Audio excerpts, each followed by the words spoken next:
Hi, friends. Host Eric here, host Talking with Famous People. Welcome to Talking with Famous People podcast number 2. I did this once before. We're doing it again tonight.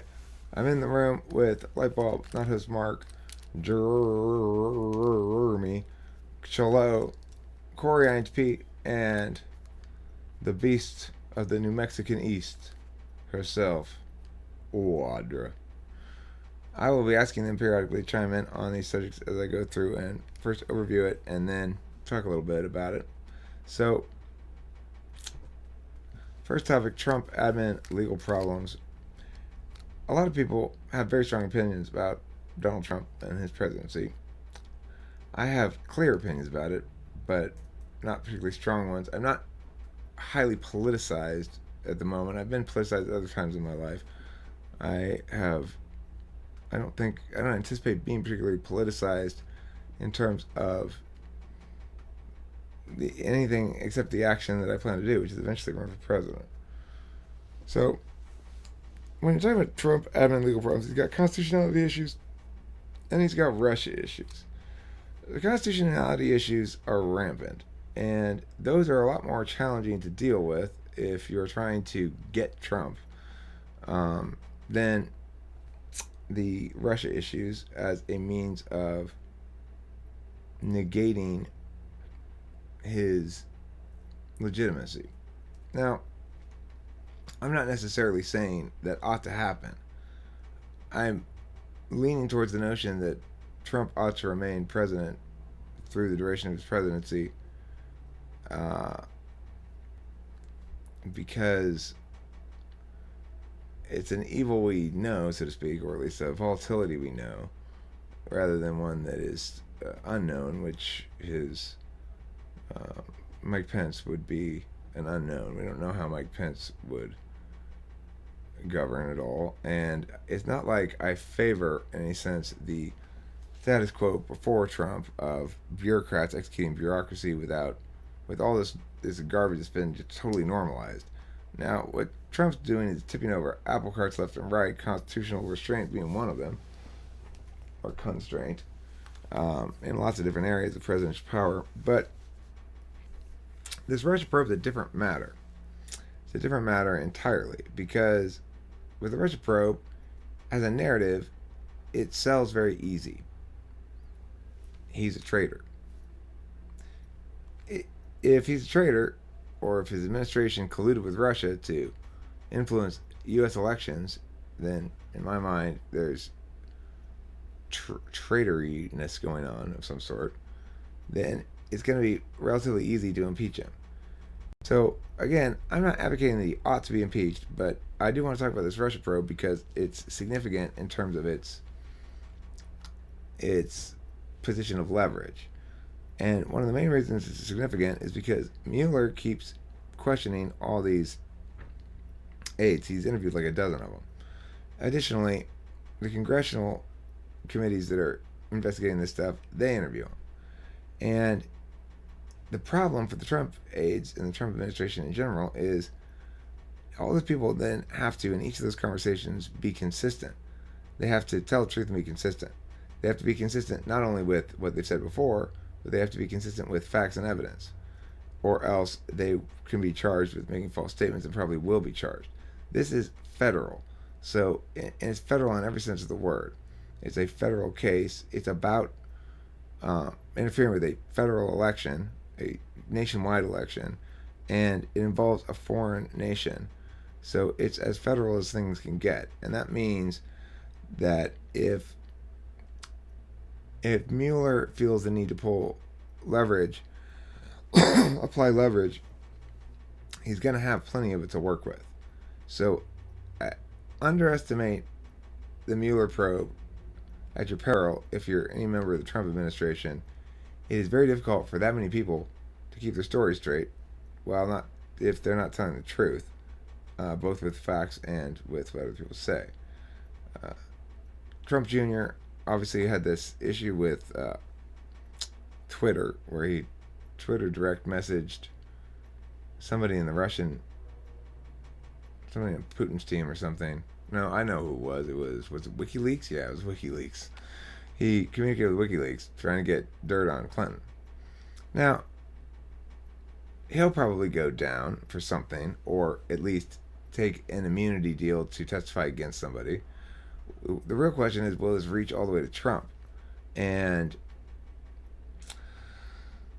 well, I mean, he went to Russia recently and met with Putin and said a bunch of nice shit about Putin after the fact. And that's a an interesting approach. It's as though he doesn't quite understand that there are some things where you have to play defense, like um, as I thought he had been doing at the beginning of the administration uh, term. He distanced from Russia. He didn't want to talk to Putin. He wasn't interested in being cooperative with Putin, whatever. But now, in the midst of this probe, he goes to Russia and says a bunch of nice things about Putin. His goal, I think, is I'm going to convince everyone Putin's a good guy, but that's not what's at issue here. Uh, yeah, Putin denies that he had anything to do with the elections meddling. I believe him, says Trump. Well, that just makes you sound like you're either an idiot or colluding with him, because nobody in their right mind has any reason to trust Putin about anything. Putin is an autocrat and a kleptocrat, and the real interesting question is, why did he decide that Russia ought to interfere with the U.S. elections? And the only answer I can come up with is he likes a world stage that involves a confederacy of kleptocrats. And now, Trump's not actually a kleptocrat, but he's definitely an autocrat, which means he's not interested in the limited power. He's interested in doing and executing that power to achieve outcomes. So I guess that would explain why Putin would want him along. It would want him disrupting the American counterbalance to Russia by making America more autocratic. But or maybe he just thought Trump would be a bad president who would weaken America. I don't know, but there's no doubt in my mind, even though I haven't seen sufficient proof to have no doubt. But as far as I'm concerned, there's no doubt in my mind that whatever's going on in Russia has Putin's tacit or express permission. Putin, shit that matters, he's in charge of it over there. So the last thing I'll say about the Trump administration legal problems before opening it up to the floor if anybody wants to comment on it is that the issue of media coverage. There is a lot of stuff back and forth by the teams here, the pro-Trump team or the conservative Republican team. I don't know how large a population of people there are that are gung-ho Trump anymore. He's got incredibly low approval ratings considering this short time into his term. But there's certainly a team that's still against the Democrats and for the Republicans, and therefore has to kind of, by team rules, we'll find out by the end of this week. Yeah, we'll find out later this week. Regarding the Black Friday, if there's more job commerce going before Christmas, people are not going to give a shit about it coming the new year. Okay, well, how much people give a shit is a separate question. That's where I'm getting into the media coverage thing a bit. There is a large population of leftists who think Trump's the devil, think he's mentally ill, blah, blah, blah, and have plenty of good reason to point to things that are precedentally settingly bad. But I think they misunderstand that their outrage is not conducive to getting their outcomes at all if they want to be TE about it. But beyond that, it causes them often to make poor arguments, which cause them to lose the respect of smart people. I'm not saying the left does this across the board. I'm saying, the more shrill elements of the nation who respond with a lot of emotion, they reduce the severity of the thing, really. It's like, I don't hate Trump. I do think that he's a serious problem. I don't like him or anything. I I'm not going to invest my emotion into getting all upset about shit. There's no reason to. It doesn't do any good. We'll see what happens. I will run for president and go in there and fix shit, but, yeah. All right, any comments on Trump, the Russia probe, Mueller, whether or not the administration is going to survive to the end of the term? If you'd prefer a Mike Pence presidency, any issues like that? Light bulb has none.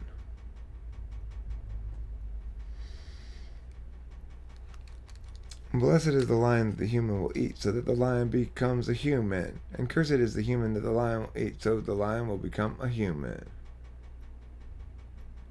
Shouldn't the human become a lion? Well, no. It only goes one direction.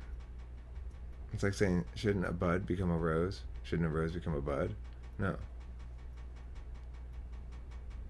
Gaw, Corey. Okay, so let's go on to the second topic here, which is a topic not host Mark suggested. I think it's a school assignment he has. I like the topic though. Miracles. Discuss the challenges faced by historians in assessing miraculous elements in the Jesus traditions: healing, exorcisms, nature miracles, resurrection. Which of the following positions do you think is most justified in strictly historical terms? Miracles did not happen, but are legendary additions to the Jesus traditions. Miracles are subjective reports of what people experienced and believe they observed Jesus through miracles. Miracles are objective phenomena unexplainable by current scientific understanding. So basically, are they myth? Are they subjective retellings of actual events, or are they actually descriptive of what really happened, quote unquote? Well, I mean, you could say the same thing about everything from the past. I would start there. You could ask the same question about everything from the past. It doesn't have to necessarily be miracles. Did people in the past really farm with oxen and plows that had no engines and gasoline? Well, is it just something that was added as myth? Is it subjective? Is it objective? Well, if you're going to say it's objective, you'd say it's consistent with the historical record. But the question it's asking is the historical record a myth, subjective, or objective? And you say, well, there's a lot of historical records from different places that all agree on this, so we should say it's objective. That's not really a reason to conclude that it actually happened that way, in and of itself. And of course it's subjective. Somebody wrote it down, so there's a writer, there's an author. It's their perspective on the thing, whatever it is you're talking about. And is it myth? Well, somebody telling a narrative, were they trying to be creative, or were they trying to be descriptive? That's a good question. We conclude they're probably trying to be descriptive, and so we ought better operate under the assumption that those understandings of the past happened the way we understood them rather than some other way. To the extent that we need to reference those elements from the past to do or learn or know anything, then we'll need to have some interpretation. We might as well go with that one. But it doesn't matter if it's objective, subjective, or myth.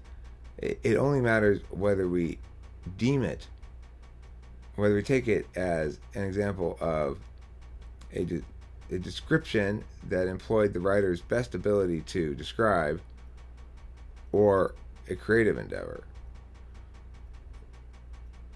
It's always objective in the sense that it's described into language, so it's rendered into static objects. And its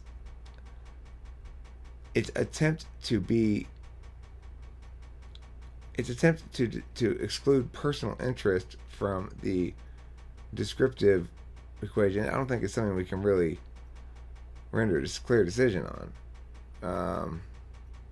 It does matter whether they attempted to exclude personal embellishments and hyperbole or whatever from the equation or not, but I don't think that's anything we can ever know Well, or let's just say prove. that there's outside accounts um, from like Romans and like Josephus and whatnot that talk about Jesus as a miracle worker or a wonder worker.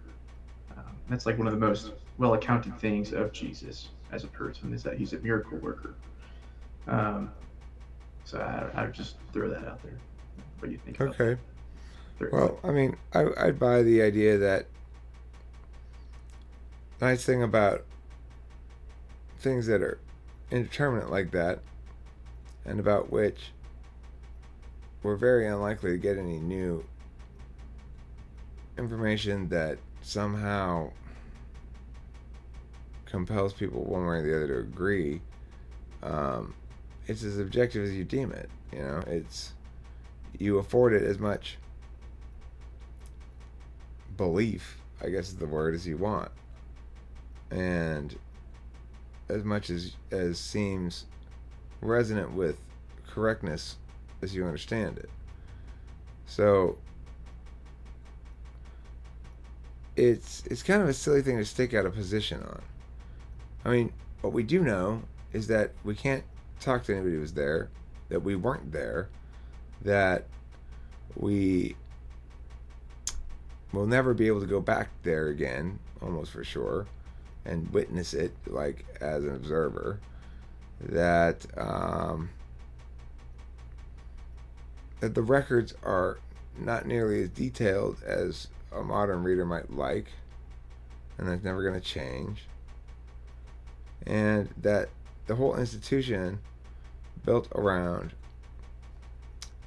this individual is a faith-based institution. So it ultimately is going to be, it's going to require a leap of faith to some extent or another. How much of what you believe is faith and how much of it is justified is potentially an open question. But I don't think there's any disputing that it has to be an element of faith, or else it's not God and Jesus and stuff. Right. So I'd say in terms of other arguments, like there'd be the institution of the early church, and then the swelling of ranks and members within that church of Christian people. If somebody knocked on your door and then said the guy rose from the dead, it's kind of silly to think that those people were stupid and would just believe something like that. There'd have to be some sort of proof or something. I know in one of the letters by Paul, he said he appeared to over 500 people. I would assume that these other churches in different towns would talk to those eyewitnesses or want to. If they got a letter and said there's all these eyewitnesses, like I'd want to talk to. And it's within, they would still be alive, at least a large number of them would still be alive at that time. So I would just like that sort of thing. I mean, those are all good reasons to build your rhetorical slope that the miraculous nature of those is objectively so, even if it's the case that the miraculous nature of those means they're not explained or not explainable. And if they're not explained or explainable, then how do we know anything about them? Because we don't have any explanation for them. Right. There's at least, like, if you were going to say that it was some sort of misinterpretation or vision or something, well, then you got to explain away a good number of people, a lot of people, especially if you take the 500 people. But even if you just took the disciples or whatever, you got 11 people at least that saw him.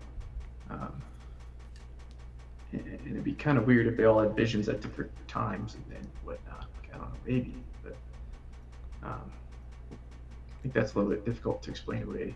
And then that they died for it. Like, if you knew it was a lie, you didn't have some reason to believe it, it'd be kind of odd if you were willing to be tortured and then die for it. In different parts of the world too, like you don't know if your buddies are ratting you out or not. It's not like they have cell phones or anything. Well, I mean, those are all sensible things to say. But I mean, the thing about stuff like that, It's not based in the literature, sure. It's away from the written text that we have. I mean, it's just one of those things that you're going to be able to say. You're going to be able to point to things that lend you to conclude that people would be motivated this way or that way, or eyewitnesses, etc.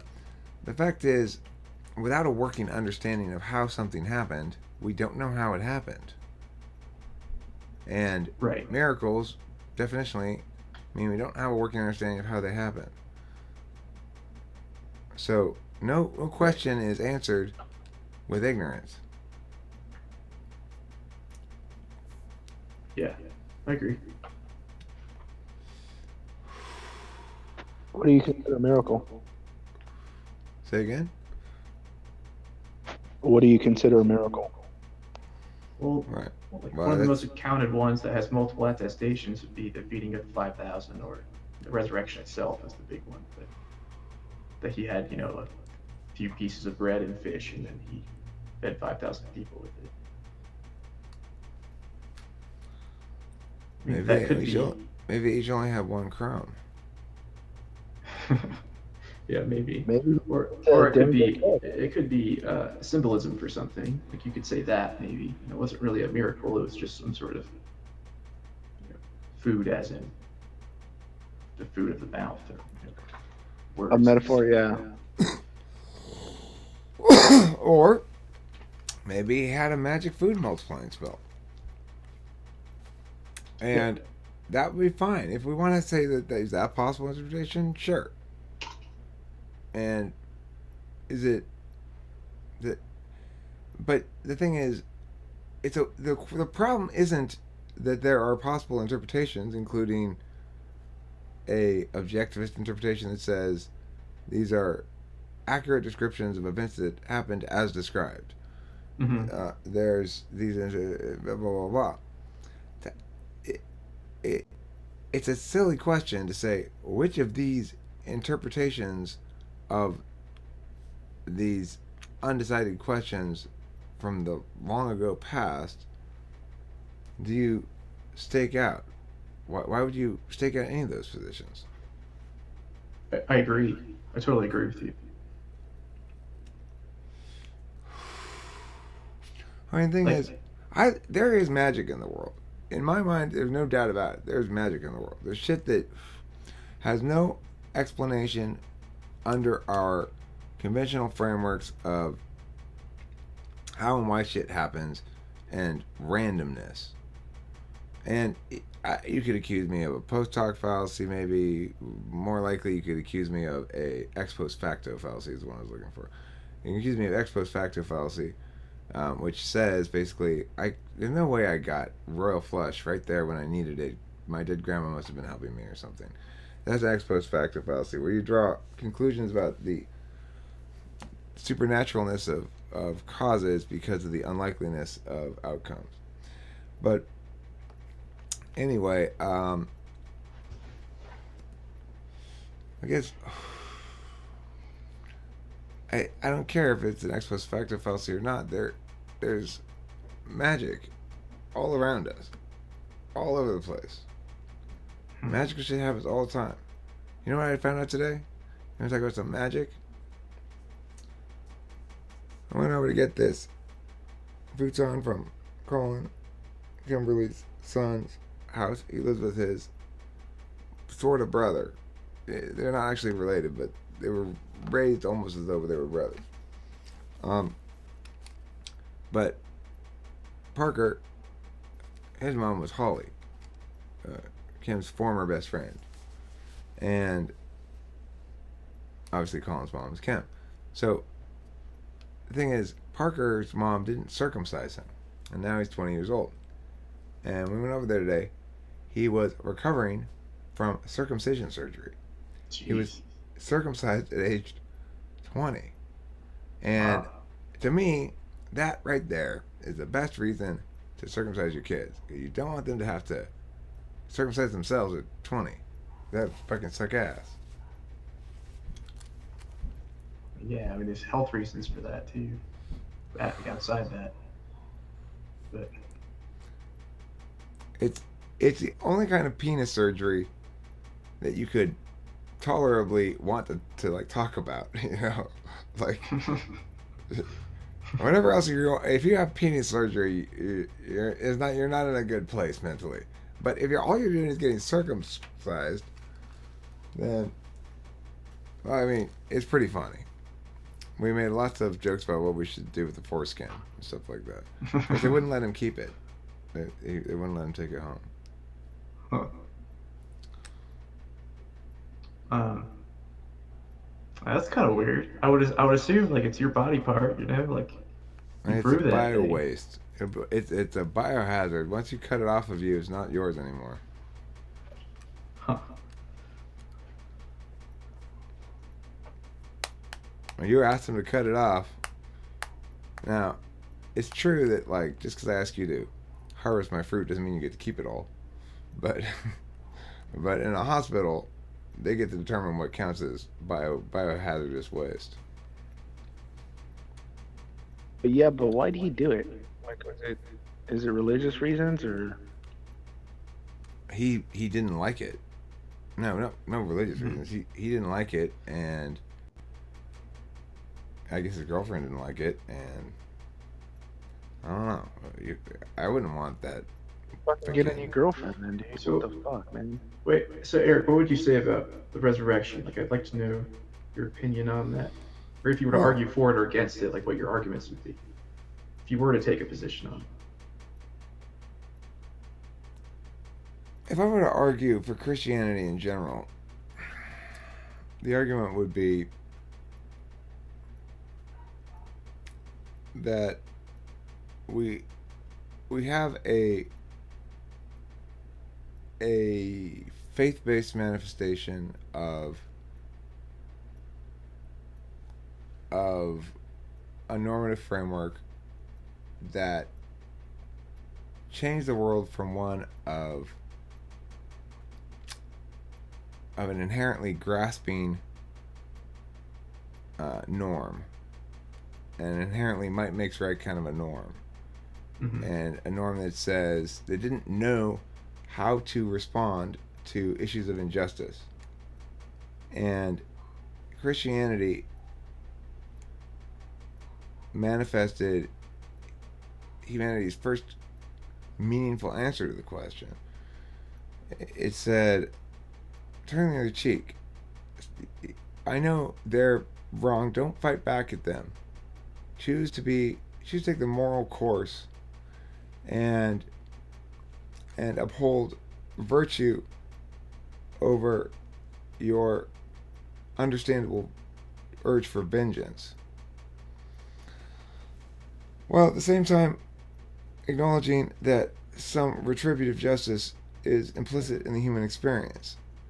I think that the idea of humankind being burdened by sin inherently is absolutely true.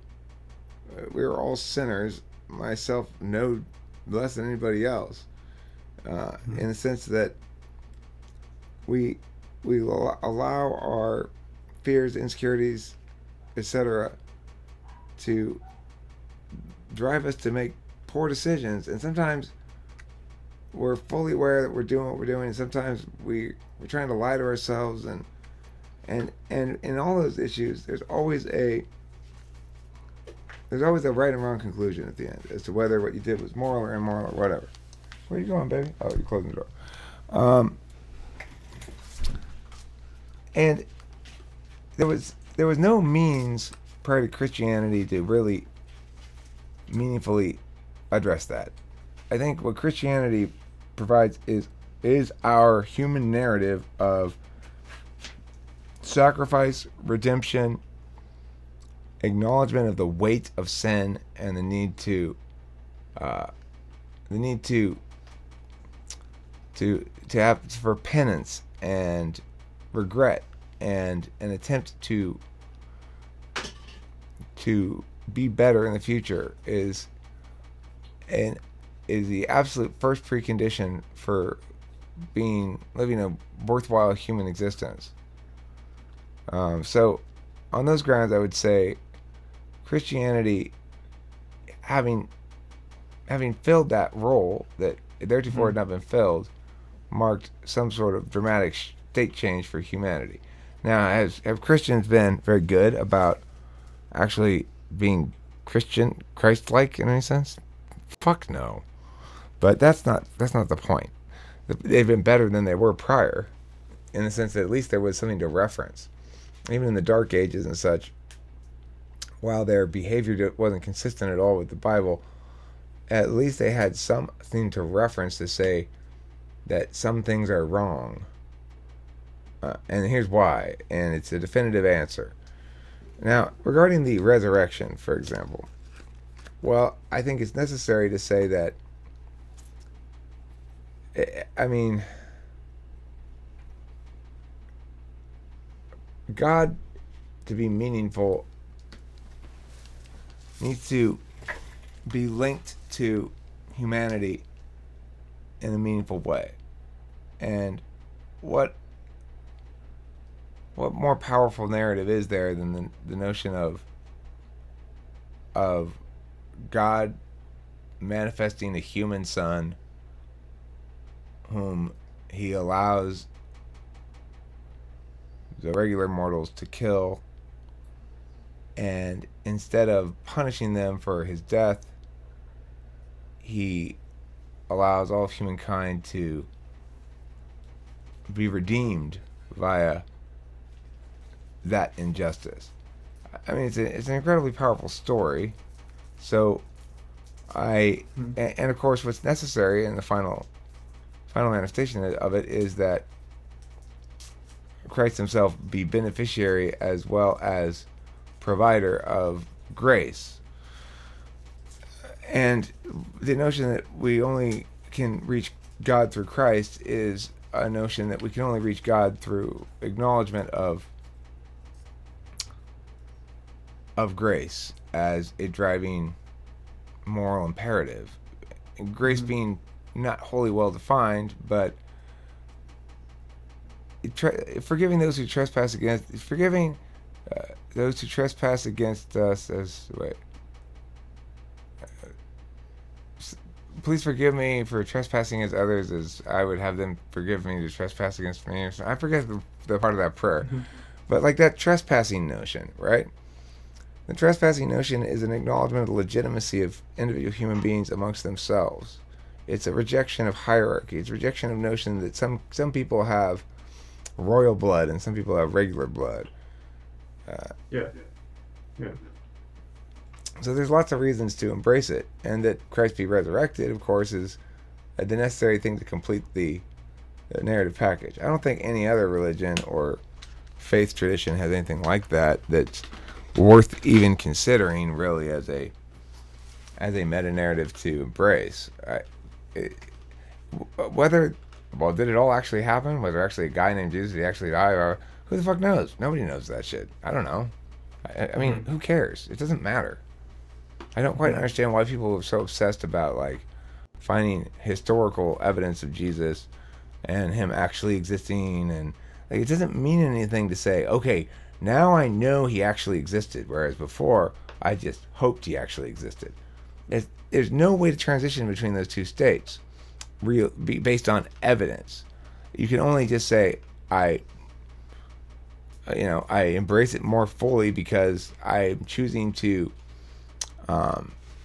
build narratives around these consistencies with my desired narrative, or you can reject it, negate it, and build inconsistencies with your desired narrative. But since it all happened in the past, and there's no way we can take action to investigate it actively, like let's go interview everybody and find out, that's as good as we can get. So it's kind of a silly question. Right. Any other thoughts on this topic?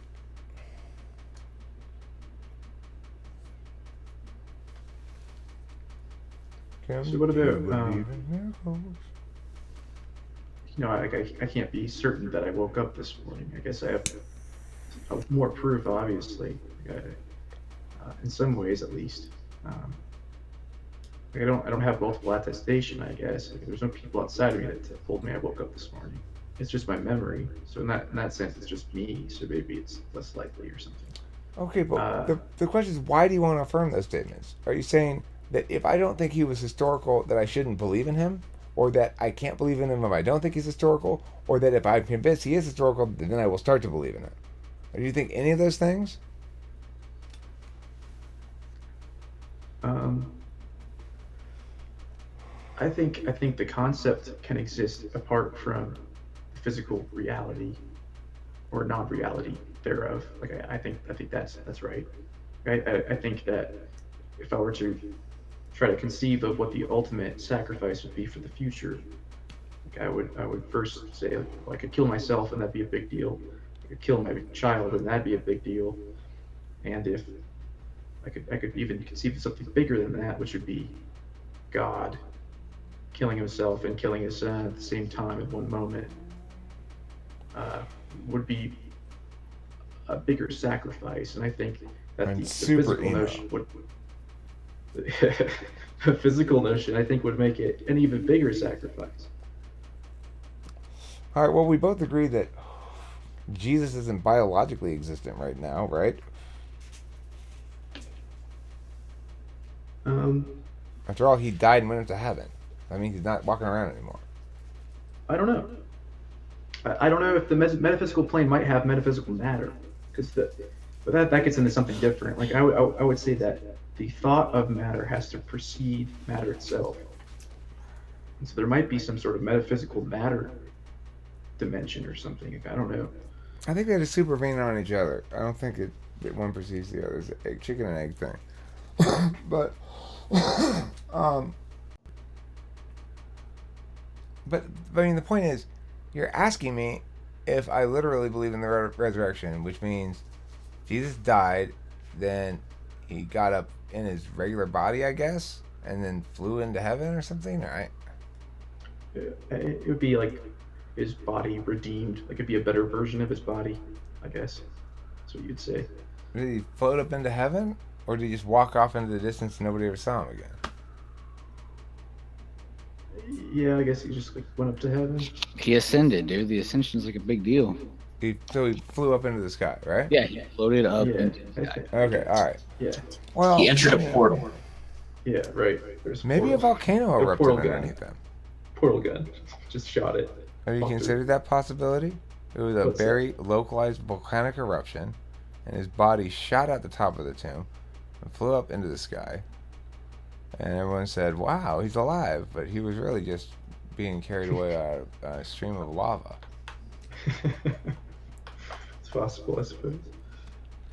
Well, okay, so if he flew up into heaven, and we both agree that he's not biologically existent here on Earth anymore, unless you want to say that there's a bunch of Okay, shit so- that happened afterwards we don't know about, and So maybe he came there's back like down instances here. of him he like walking through a door, like so there's like some sort of notion maybe that his body is somehow like a in between stage or something. So maybe it's not biological in the sense that there's like I want to get cells or Jesus' something, I don't know. bones. I want to find his tomb and dig him up. They have all kinds of magic powers, from what I understand. You can double fish. That's how you do this trick. You go 2 fish, 4 fish, 8 fish, 16 fish, like that, just by hitting the fish with his leg bone.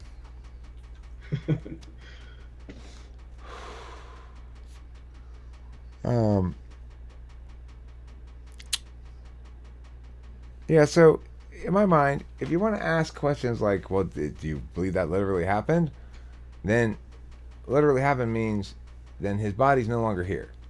Or he left his body and his soul flew up to heaven. And his body is still here. If we want to talk about literal things, then we have to play by literal rules. Right. So the text gotta makes it pick one. clear that the physical body was resurrected. The body's no longer there. I see. Resurrected and endowed with the power of flight? I suppose. and see. walking through a door. I mean, he's God. I mean, So are you? I don't understand. know. Are you having a hard time believing that he could fly after he raised himself from the dead? Well, I just don't understand why he'd have to go fly up into the sky to get to heaven. Dude, I don't know. I mean, is heaven in the Sure. sky? no, like I wouldn't say so, but I think the conception of another worldly dimension of space and time, or well, the lack of space and time. If you're going to reference a place, like I would point up to the sky and say it's up there somewhere. You know, Okay. I think it's just some sort of human conception that's getting at this idea that it's not here. You know, So he just flew up to the sky so that the people down below would get the sense that he was going to heaven. And then once he got out of eyesight, he just went to heaven the regular way. that's not the point. Like maybe he didn't fly up in the sky or whatever. That part doesn't matter. That part Okay, is But Mark, you're asking if it literally happened. Then that part definitely matters. you think, well, I would say that the body not being there, and then people seeing his body, him walking around or whatever, like that's the part that matters. It doesn't matter if what he said is actually what he said, or if he walked where he actually walked. I or want to whatever. know why he flew up into the sky.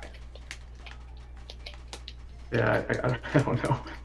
So, It's like- okay, well. Seems so inconsequential. That part doesn't make sense to me. I agree. Hi, Susie. Like, I We get the thought you were symbolism in of it. Washington, D.C., but you're actually just at Griffith Park. Hmm? We thought you were in Washington, D.C., but you're actually at Griffith Park. No. Kestrel swore he saw the Washington Monument in the background. But, you know, he thinks the moon landing's a hoax, so... He's pretty convincing, though. He had me convinced you Hey, traveled across Eric. country. Maybe Jesus was the first man on the moon. That's why he went up in the sky. Good point.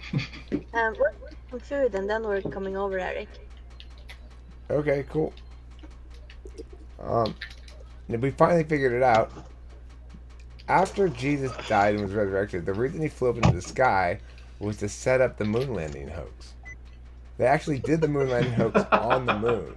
They hoaxed the moon landing there. They set up. Yeah, they got sound Stanley stage. Kubrick to direct it, but his artistic perfectionism made him do it on location.